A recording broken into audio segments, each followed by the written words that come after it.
Pablo. Pablo was a kid and he was about 12 years old when this happened. Pablo woke up. The reason he woke up was because he heard raindrops pounding on his windows. The sound of rain woke him up and he got nervous. Sat up on his bed and turned around to look at the window. All he could see was raindrops hitting the window glass. He put on his slippers and he walked towards the door. As he walked towards the door, he could hear the sound of the TV coming from the living room. He made his way to the living room and he could notice the TV was getting louder and louder. As he approached closer and closer, the channel started changing and he could see the reflection of the light on the walls. Once in the living room, he noticed there was nobody there. Nobody was watching TV. There was nobody sitting on the couch. So he instantly made his way to his parents' bedroom. Knocked on the door and nobody answered. After knocking again a couple of times and hearing no answer, he turned the doorknob and walked in. Both of his parents were not there. The bed was neatly made and it had an emptiness to it. The bedroom felt like there was something missing. A big emptiness. Nobody had been in that bedroom for hours. As he glanced over at the clock on the wall, it said 2:30 in the morning.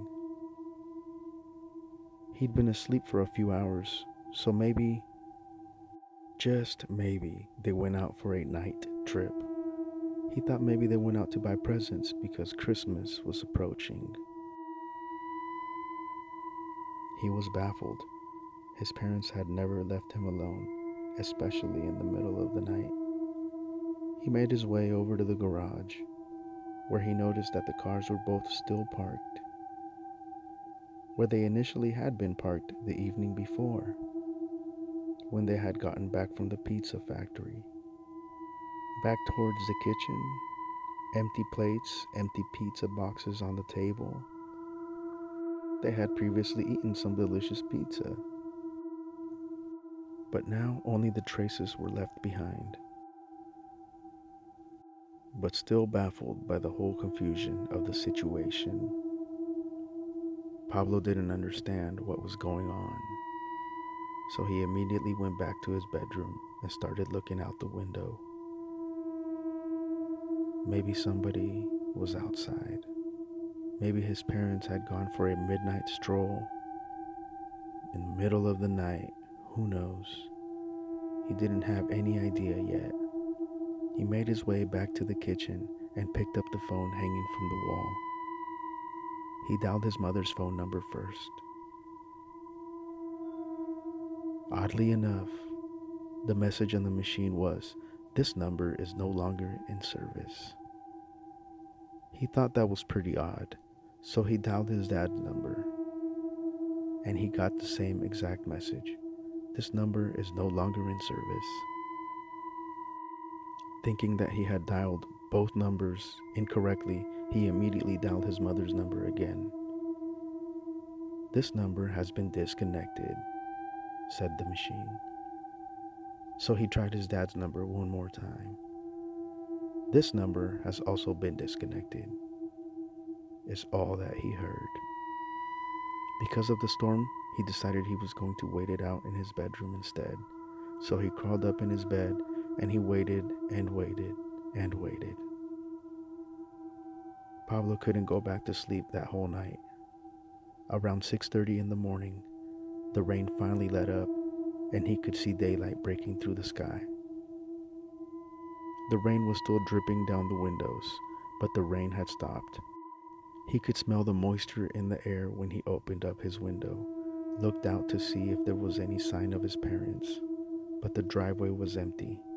So he made his way out to the garage again, and he noticed The cars, they were both missing.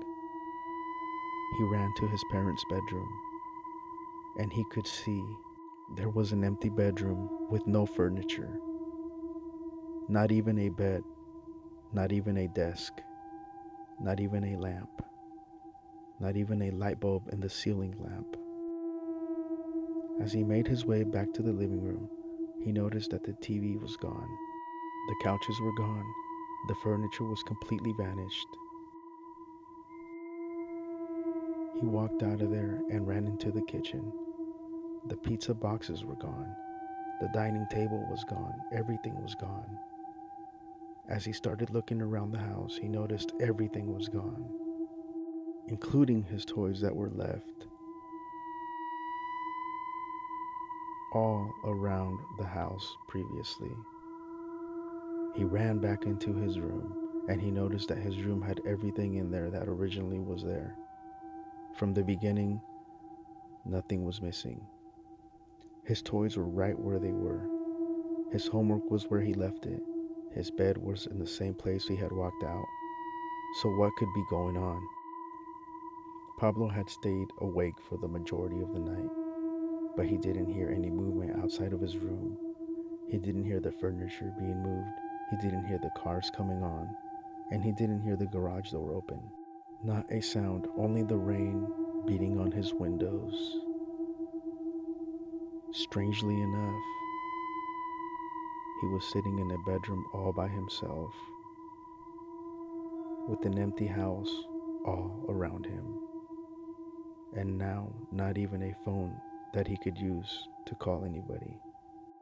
The house was located in Northern California, in no man's land, out in some mountain area. No other neighbor nearby. Not a soul he could call help upon. Pablo put on his boots and made his way towards the front door. As he reached the doorknob and he opened the front door, there was a blinding light that hit him right in his face. At this moment, he felt a hand on his shoulder that pulled him back in. As he turned around, the door was slammed shut, but nobody was in sight, and nobody was behind him. His heart dropped and sank as he heard the door lock itself behind him. Facing the hallway, he could see that everything had changed around him. The house he used to live in was no longer the same. The walls had turned dark, almost a green mold growing from the walls now. As he walked back towards his room, but as he walked and walked and walked, the hallway kept getting longer and longer and longer. He could not reach his room. He turned around towards the front door, but the front door seemed like it was miles and miles away. He was stuck in a never-ending hall, no matter which way he went. No bathroom, no food, no water.